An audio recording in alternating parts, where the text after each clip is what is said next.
Bismillahirrahmanirrahim. Assalamualaikum warahmatullahi wabarakatuh.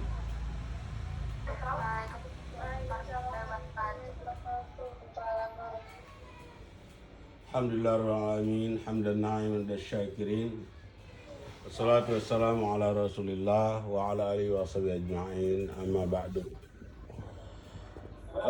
Pimpinan pesantren yang kami hormati, para asatid dan ustadzat yang berbahagia, dan juga anak-anakku para santriwati kelas 5 tahun pelajaran 2020-2021 yang kami banggakan.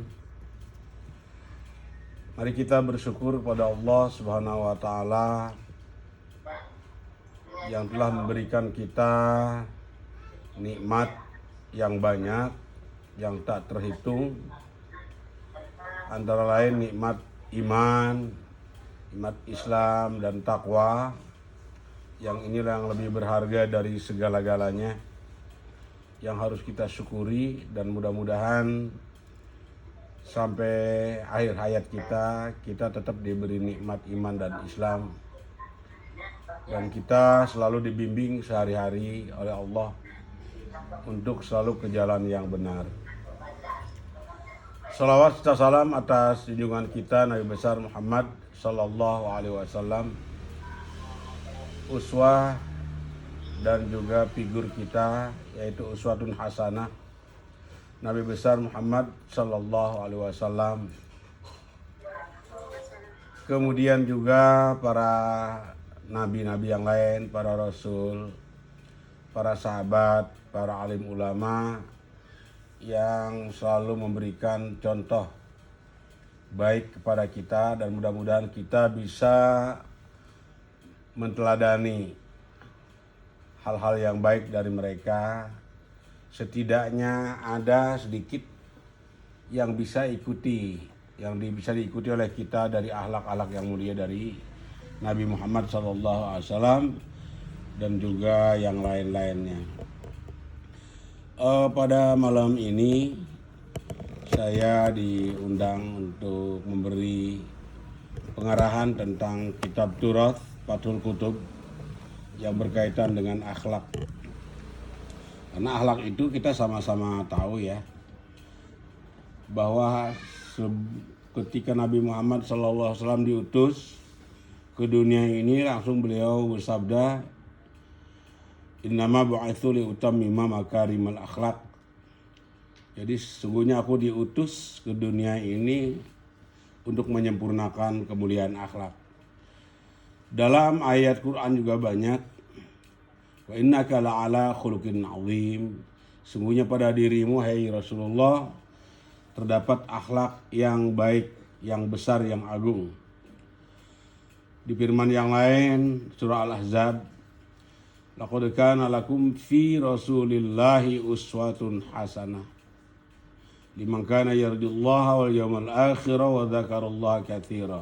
Sesungguhnya dalam diri Rasulullah sallallahu alaihi wasallam uswatun hasanah, suri teladan yang baik bagi orang liman kana yarjullah, yang berharap kepada Allah dan hari akhir, dan banyak berzikir kepada Allah Subhanahu wa taala. Ketika sahabat bertanya kepada istrinya Rasulullah yang paling muda, yaitu Siti Aisyah, Rasulullah ini lagi tidak ada di rumah. Bagaimana sih Rasulullah itu sebetulnya? Apa jawaban Siti Aisyah? Kana khuluquhu al-Qur'an. Akhlaknya adalah Al-Qur'an. Jadi seluruh isi kitab Al-Qur'an, apalagi hadis, itu menggambarkan tentang sikap dan suri tauladan Rasulullah sallallahu alaihi wasallam. Bagaimana cara berjalannya Rasulullah itu ya. Sampai di Quran ada wala tamshi fil ardi maraha. Janganlah berjalan di muka bumi ini dengan sombong. Kalau kita berjalan jalannya Rasulullah itu kayak kita naik tangga. naik tangga itu gimana? Pasti kita lihat tangga-tangga, undakan tangga yang kita injak karena takut jatuh. Rasulullah kalau berjalan begitu, artinya nundukkan kepala, tidak mendangak ke atas. Kalau kita mendangak ke atas berarti sombong, ya. Wala tamshi fil ardi maraha. Jangan berjalan di muka bumi ya dengan sombong. Kemudian juga ada tentang cara bicaranya. Wa qulu qawlan sadida. Ya ayyuhalladzina amanu qulu qawlan sadida. Ya orang-orang yang beriman, berkatalah dengan perkataan yang baik.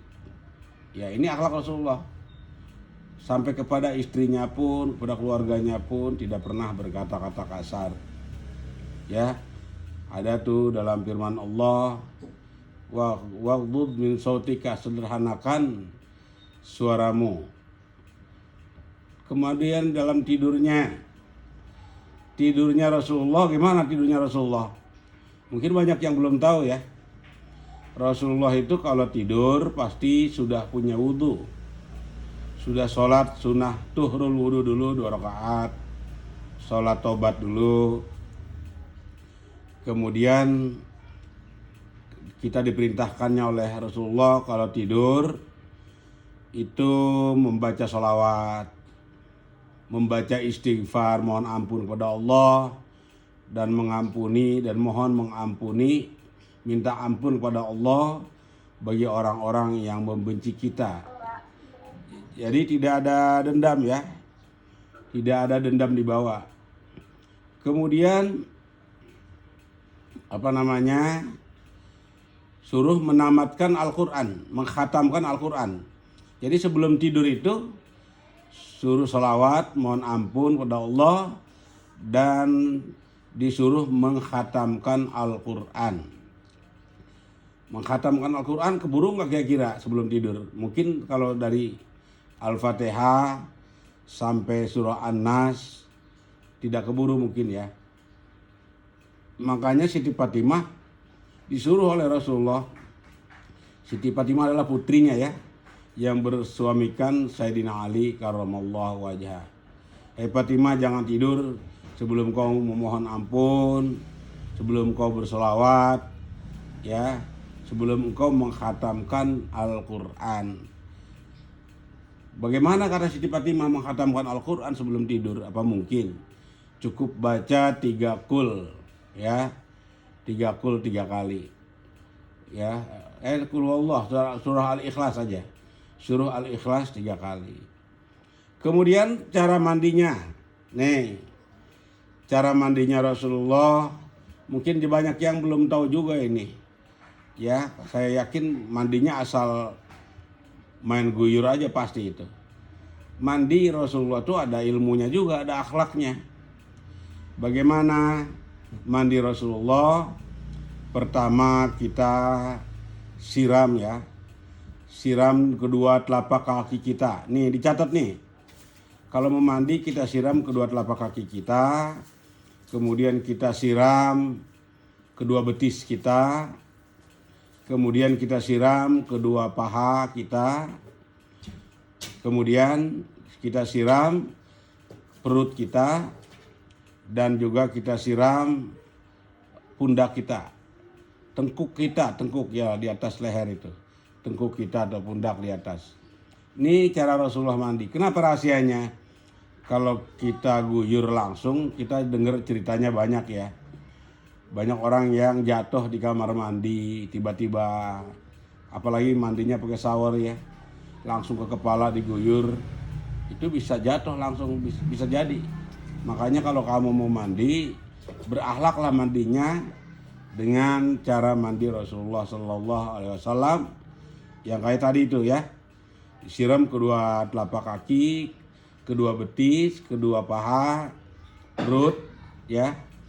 Ya, perut, kemudian juga tengkuk kita, pundak kita disiram. Nah tadi cara tidur juga Rasulullah begitu tadi ya. Sholat dulu 2 rakaat, berwudu, kemudian baca doa-doa tidur, ya saat tidur. Menghadapnya bagaimana? Menghadapnya jangan kayak kapal terbang, jangan kayak pesawat terbang, jangan tengkurap. Tidur yang baik adalah terlentang atau ngadep kanan. Kalau terlentang itu tidurnya para nabi dan rasul. Kalau ngadep kanan itu tidurnya orang-orang soleh. Kalau ngadep kiri itu tidurnya orang-orang yang kemaruk, serakah harta dunia. Kalau tengkurap tidurnya setan, ya. Ini tidur aja sampai diatur.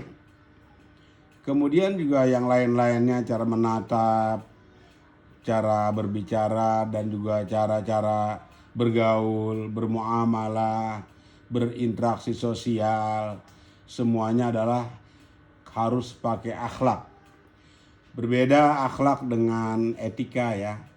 Etika, tata krama. Kalau akhlak itu sekaligus etika dan tata krama dan sekaligus ibadah pada Allah.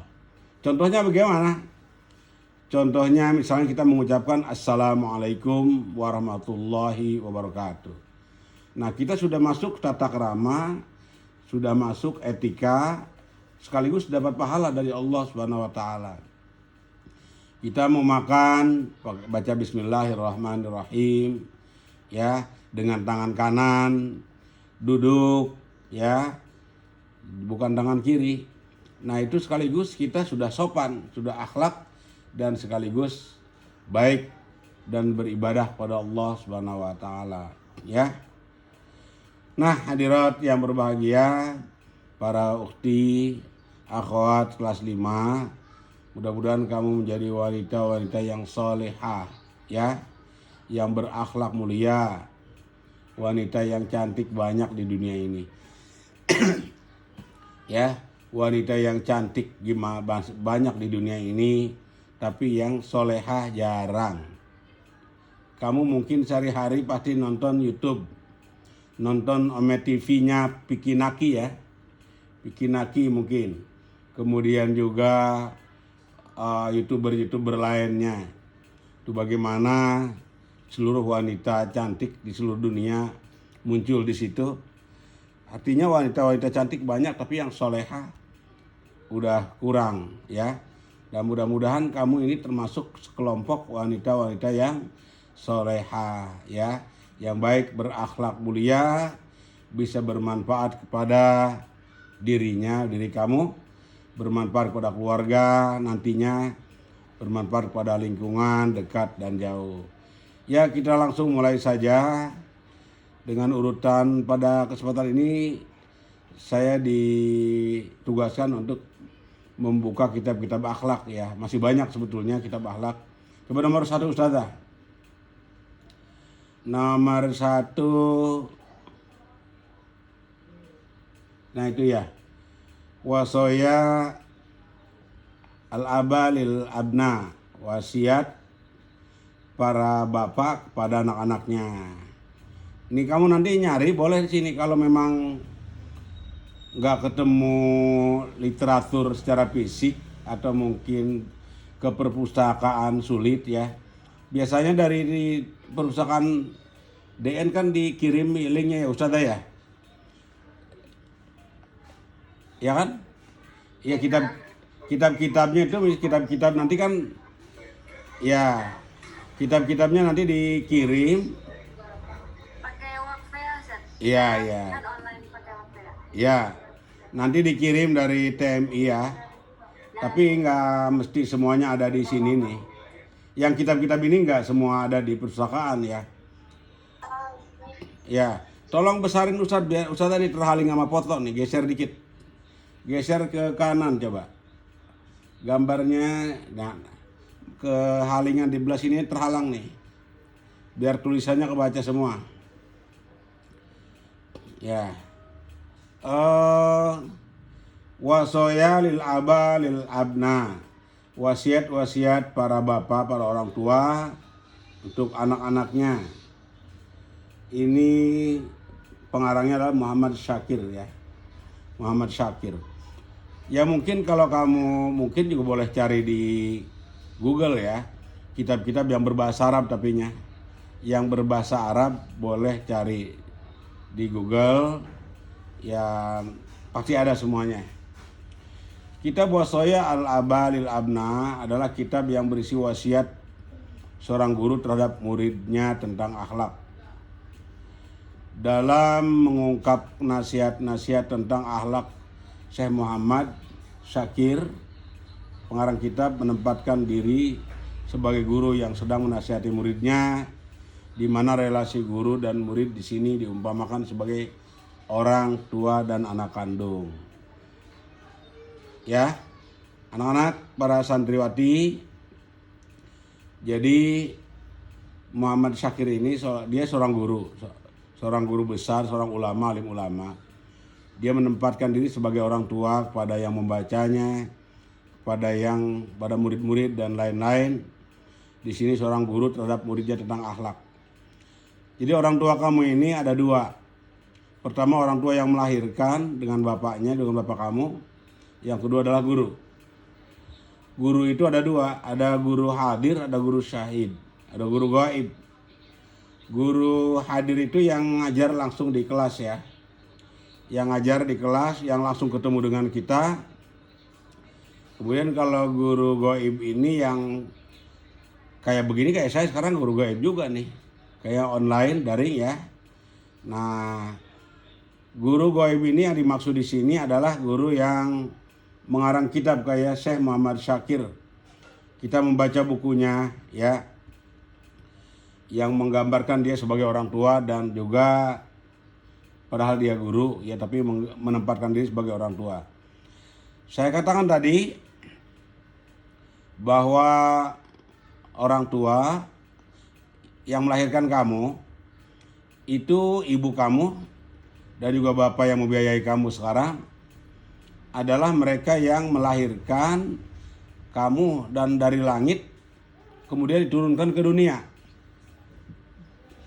Nah, guru ini yang berjasa kepada kalian, yang mengangkat lagi dari dunia ke langit. Makanya untung orang tua kamu ini orang tua hebat, ahli ibadah. Dia paham bahwa masuk ke pesantren itu untuk menyelamatkan anaknya dari gemerlap dunia, kemaksiatan yang lain-lain. Jadi diangkat kembali dengan belajar di pesantren. Kamu sholatnya nggak disuruh lagi, ngajinya bisa ngaji, terus ngajinya nggak disuruh lagi. Berbakti, tahu berbakti pada Allah, tahu berbakti kepada Nabi Muhammad, tahu berbakti kepada orang tua dan guru.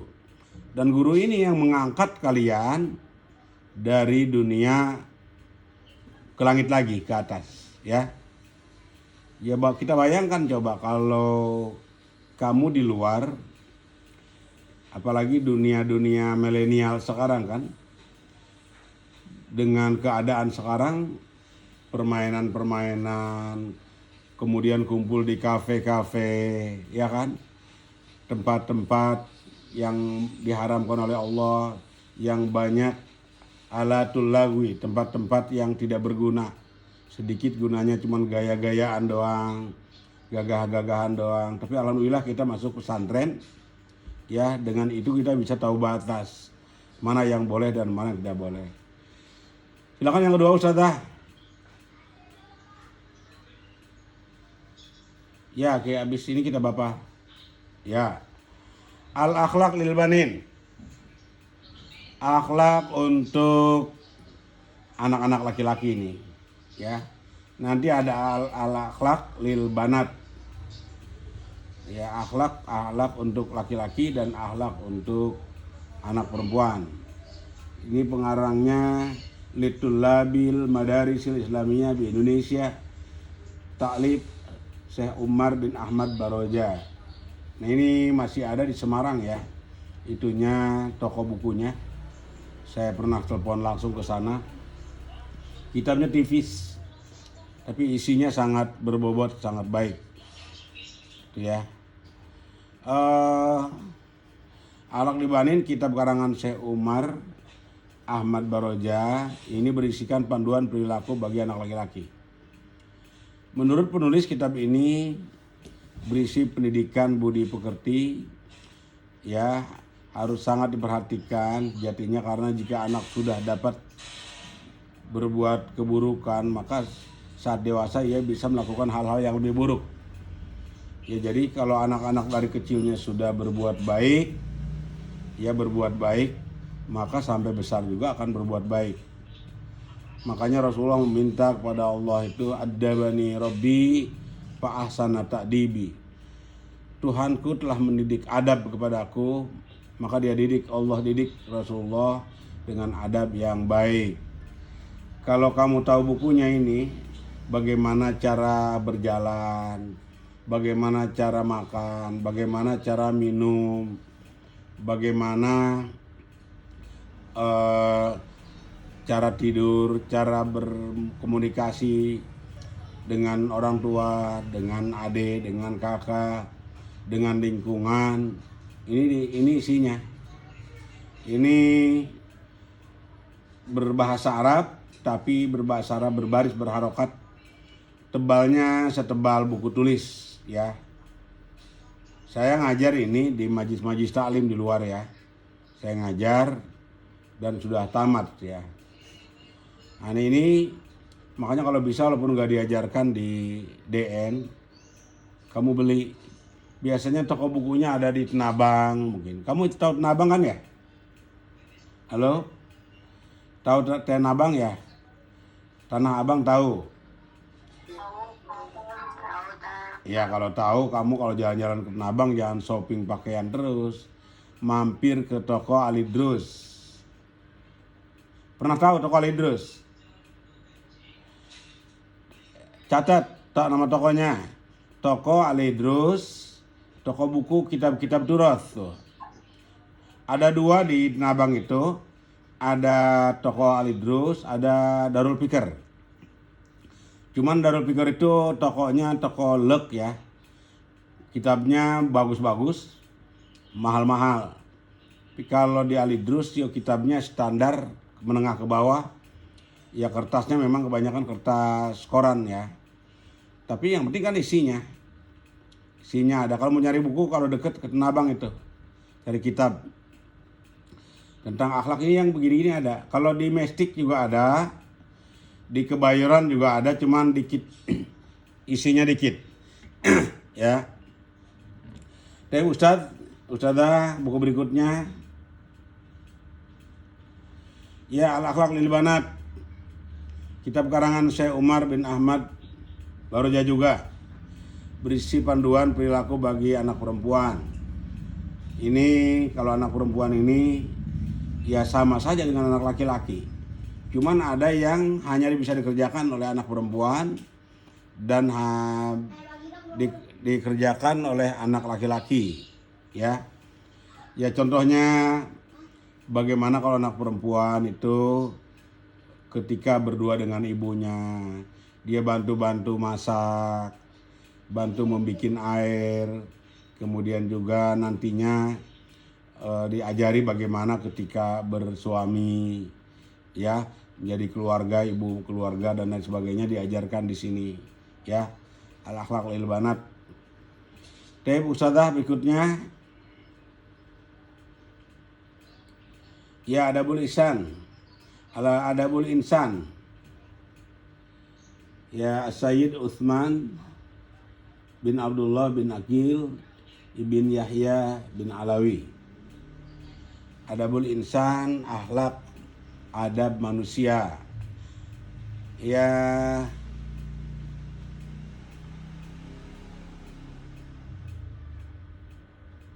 ya. Adabul Insan adalah kitab kecil berisi tata krama dan adab sopan santun. Ya, adab sopan santun adalah seorang habib bernama Sayyid Utsman bin Abdullah bin Yahya Al-Alawi yang menulis kitab atau buku ini. Beliau lebih dikenal dengan Habib Utsman bin Yahya, mufti dari Betawi. Ia menjelaskan akhlak atau etika dengan menggunakan bahasa Melayu yang ringan dan halus supaya semua orang dapat mempelajarinya. Ya, Kalau kamu ke Tanah Abang tadi beli buku-buku ini ada ini, ya. Pakai Arab Melayu, disebut dengan Arab Pegon. Dengan Arab Pegon, ya. Jadi tulisannya bahasa Arab tetapi padahal bahasa Indonesia, bahasa Betawi.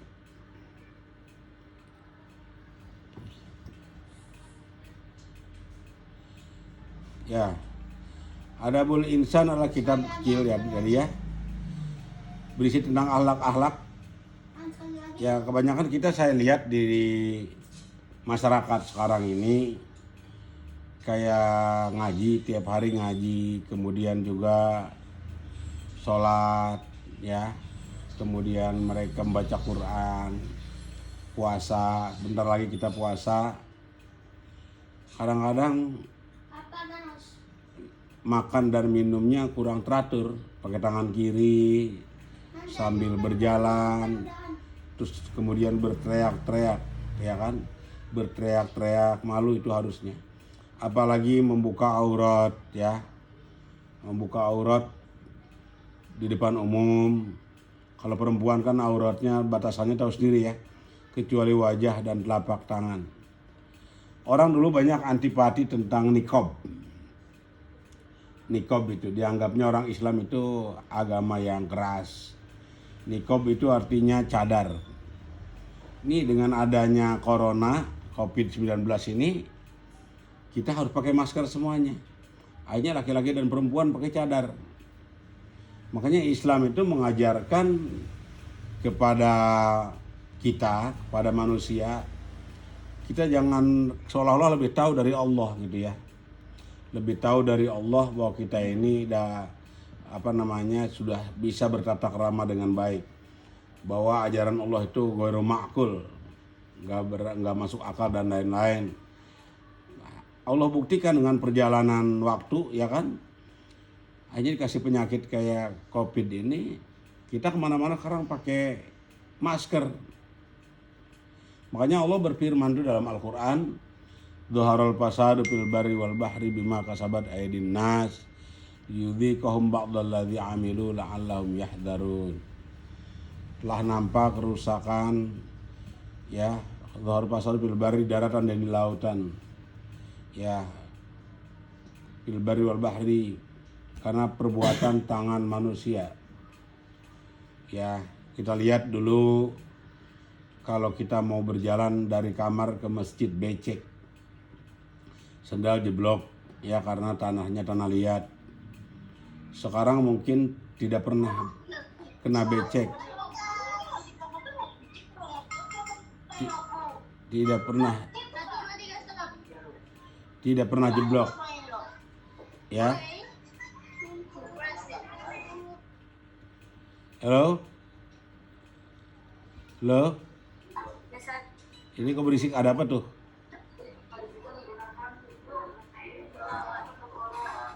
Hah? Gimana, Sir? Itu berisik itu di mana tuh ya? Ya. Ya.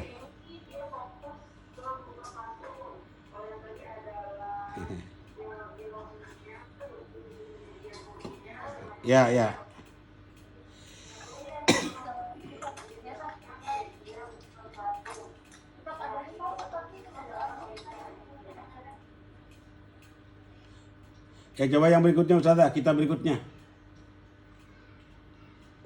Ini udah selanjutnya, Sir. Iya. Selanjutnya.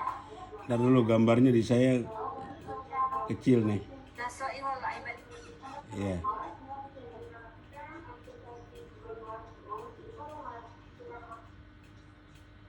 Oke.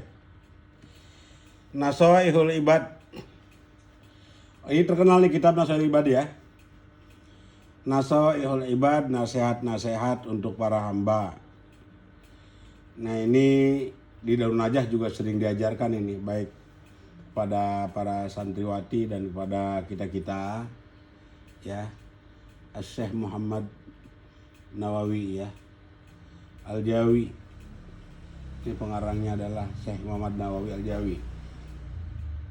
Nawawi ini Al-Bantani yang lebih khusus lagi, ya. Pengarangnya Syekh Nawawi Al-Bantani di Tanara, Banten. Ya. al-musamma bi kitab Nasaihil Ibad, dinamakan dengan kitab Nasaihul Ibad, ya. Nasihat-nasihat untuk kita, untuk para hamba, adalah salah satu kitab yang bertemakan tasawuf, yang dalam penyajiannya sangat sederhana dan langsung pada pokok masalah, sehingga memudahkan setiap pembaca untuk memahaminya. Ya, kitab ini merupakan karya Syekh Nawawi Al-Bantani. Ya, makanya di Syekh Nawawi Al-Bantani, kayak saya Saifullah Al-Bantani. Tapi ada sekarang nasab Al-Bantani ada di Banten, ya, yang langsung bernasabkan kepada beliau, pada Syekh Nawawi Al-Bantani. Kalau saya Al-Bantani karena orang Banten aja gitu. Jadi orang Banten saya namain Al-Bantani. Kayak orang Betawi Al-Batawi, ya kan? Kalau orang Jawa Al-Jawi, begitu. Kemudian kitab-kitab Nasaihul Ibad ini sudah terkenal isinya tentang nasihat-nasihat dan berakhlak yang baik, dari sholat, dari ngaji, kemudian dalam pergaulan sehari-hari kita, semuanya ada di sini. Dan ini lebih tebal, ya, bukunya ada dan nyarinya nggak sulit. Mungkin kamu bisa membuka kitab ini di Play Store juga. Minta izin mungkin sama TMI dibolehkan, ya, cari kitab di Play Store, ya, karena isinya kalau di Play Store satu kitab, ya kan. Jadi kita nggak bisa jalan cari buku kemana-mana. Kamu bisa download kitab Nasaihul Ibad, ya, Nasaihul Ibad itu. Ya, kalau memang dari TMI dikirimkan, ya alhamdulillah, ya kan, dikirim Nasaihul Ibad, pasti ada TMI. Ustadzah, yang berikutnya Makarimul Akhlak, Ta'limul Muta'alim dulu. Ta'limul Muta'alim, Thariqut Ta'allum. Ya, ini Makarimul Akhlak, akhlak yang mulia, ya kan? Ya, akhlak yang mulia.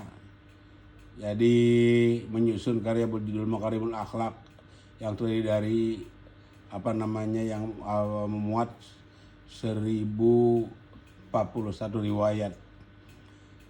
Untuk tema sebaliknya beliau menyusun berjudul Masawil Akhlak, akhlak yang buruk, setebal 5 juz. Dan ini juga jarang dibahas di masyarakat, ya, kita terutama nih. Makarimul Akhlak, kayak kalau Nasaihul Ibad kita sering ketemu bukunya, tapi kalau Makarimul Akhlak jarang ketemu. Ya, kalau ke Tanah Abang mungkin ada, ya, insya Allah ada ini. Tapi tergantung judul kalian juga. Kalau berkaitan dengan akhlak, ya cari bukunya. Kalau mungkin yang fikih kan nggak nyari ini, yang mungkin tafsir juga nggak cari ini, yang mungkin judul karya tulisnya, patul kutubnya itu akhlak, ya cari kitab akhlak ini, ya. Kemudian kalau ini tadi tentang isinya tentang akhlak-akhlak yang baik, akhlak-akhlak yang mulia. Kemudian juga menulis juga beliau dengan akhlak-akhlak yang buruk. Al-akhlak al-mahmudah dengan al-akhlak al-madmumah, ya, akhlak-akhlak yang buruk. Akhlak-akhlak yang baik, ya, kita pasti kalau melihat anak akhlaknya baik, kayak contohnya yang kita ketika daring aja, sangat senang kalau guru itu mengajar, pas daring itu buka videonya, itu aja yang sederhana, ya. Tapi pas ditutup semua videonya, kita dalam hati ada perasaan kesal, sakit hati. Cuman karena guru mah sabar, ya. Orang yang berilmu banyak, tetapi yang kuat ngajar jarang. Iya, ngajar itu ada kelebihan sendiri. Coba kita bayangin kalau kita hadir di kelas, kita mungkin dari kelas ke kelas 1 sampai jam 9 jam ke 9 kita sudah teriak-teriak, menulis, mengabsen, tapi anak-anak tidak pedulikan, kerjaan tidak dikerjakan, kemudian juga tidur, ya, tidak menuruti sebetulnya guru itu sakit hati, tapi sakit hatinya ditutupi dengan kesabarannya. Makanya kamu kalau mau sukses nih, kalian kalau mau sukses masawil akhlak yang buruknya dihilangkan. Kamu minta maaf kepada Allah, yang kedua minta maaf kepada Rasulullah, ketiga minta maaf kepada orang tua, dan keempat kepada guru. Karena kamu kalau tamat itu emang dapat ijazah, sudah selesai. Tapi kalau mau sukses harus dapat keikhlasan guru. Ya, keikhlasan guru. Mohon maaf, emang keadaannya mau gak mau harus tidur, tidak mengerjakan karya tulis, tidak mengerjakan PR-PR. Banyak di antara teman-teman itu yang saya ngajarkan udah puluhan tahun ya. Di DN itu 40 tahun kurang lebih saya ngajar. Itu jadi yang pinter itu nggak jaminan dia akan sukses di masyarakat. Walaupun kita harus pinter. Dan yang pinter lebih banyak berhasil daripada yang bodoh tentunya, ya. Cuman banyak juga yang dia sudah berusaha sekuat tenaga untuk berakhlak dengan yang baik, untuk belajar dengan baik. Cuman mungkin kadar IQ-nya kan masih manusia masing-masing. Kadar IQ-nya manusia terbatas, ya. Kadar IQ-nya manusia ada yang cerdas banget, ada yang sedang, ada yang di bawah. Ini kadang-kadang mereka sukses, banyak yang sukses kalau mereka taat pada Allah, kepada Rasulnya, pada orang tuanya, dan juga kepada guru. Banyak yang sukses. Bahkan saya dulu itu pernah ada kakak kelas. Kakak kelas itu dari saya itu dulu pernah di bawahnya 3 tahun. Kemudian kesusul karena gak naik terus menjadi satu kelas. Akhirnya kelewat juga dia menjadi adik kelas. Tapi karena mungkin dia tidak pernah mengeluh, sabar, ikhlas, ditugaskan oleh orang tua dan guru-gurunya itu ikhlas, ridho. Akhirnya tamat dari DN, tamat dari sekolah, mereka sukses. Ya sukses itu kalau ada yang jadi pimpinan pondok sukses, ada yang jadi pengusaha sukses, ada yang jadi yang kerja di kantor-kantoran sukses, karena mereka mendengar perintah-perintah Allah dan perintah Rasulullah, dan juga kepada orang tuanya, ya, dan juga pada nasihat-nasihat guru-gurunya, terutama kaitannya dengan akhlak-akhlak mulia, ya, dan juga harus menjauhi akhlak-akhlak yang buruk. Oke, Ustadzah, berikutnya ya, ta'limul muta'alim, Thariqut Ta'allum. Syekh Zarnuzi, penulis kitab Ta'limul Muta'alim, Thariqut Ta'allum, menekankan aspek nilai adab, baik adab batiniah maupun adab lahiriah dalam pembelajaran. Kitab ini mengajarkan bahwa pendidikan bukan sekadar transfer ilmu pengetahuan, ya, dan keterampilan, namun paling penting adalah transfer nilai adab. Kitab ini populer di pesantren-pesantren Indonesia, memaparkan konsep pendidikan Islam secara utuh, tidak dikotomis, ya, tidak membeda-bedakan, ya, kemudian tidak ada kelas-kelas segala macam. Bahwa karakter sejati itu karakter beradab, yaitu sinergi antara adab batiniah dan adab lahiriah. Mungkin kelas 5 sudah belajar ini ya. Sekarang yang ngajar Ustadz Erpan kayaknya. Ta'limul Ta'lim dulu saya ngajar ya, untuk ngajar ekstra kurikuler, saya ngajar Ta'limul Muta'alim. Ya kalau bisa diikuti ini, ada pelajaran ini diikuti. Ini kalau kita kan di DN Gontor pakai At-Tarbiyah wa Ta'lim ya. Kalau di kitab kuning ini, di kitab-kitab salah pakainya ini Ta'limul Muta'alim. Ya contoh isinya misalnya gini. Contoh isinya ada 2 murid. Kalau yang satu muridnya itu selalu berwudu kalau mau belajar. berwudu, membaca Fatihah, baca Quran dulu, kemudian baca kitabnya menghadap kiblat. Ini yang pertama. Yang kedua, ya semaunya. Kalau baca kitab, baca pelajaran, ya nggak pakai wudu dulu, nggak baca Fatihah kepada guru-gurunya dulu. Ngadepnya mana saja, pas kira-kira lulus, 20 tahun kemudian, yang rajin tadi, yang selalu membaca Fatihah, bersuci.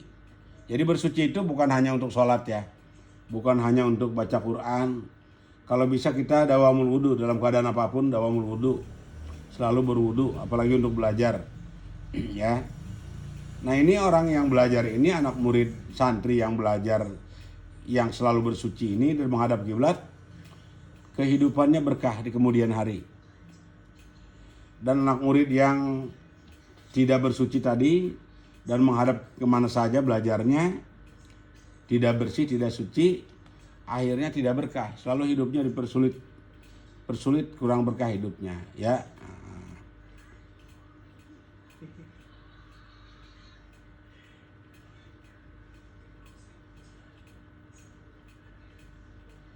Halo?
Oke. Ini deh.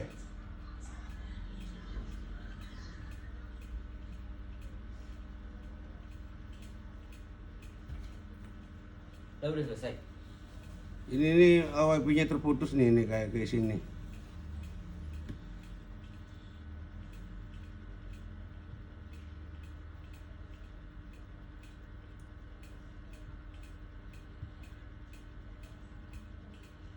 Kok nggak ada wifi? Ternyata yang hijau.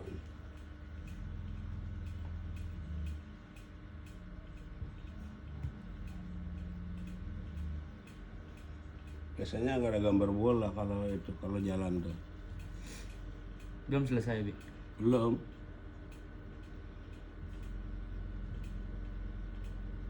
Kok nggak kedetek wifi-nya? Hah? Harusnya ada wifi di sini dong. Coba matiin dulu ya. Kalau dimatiin ntar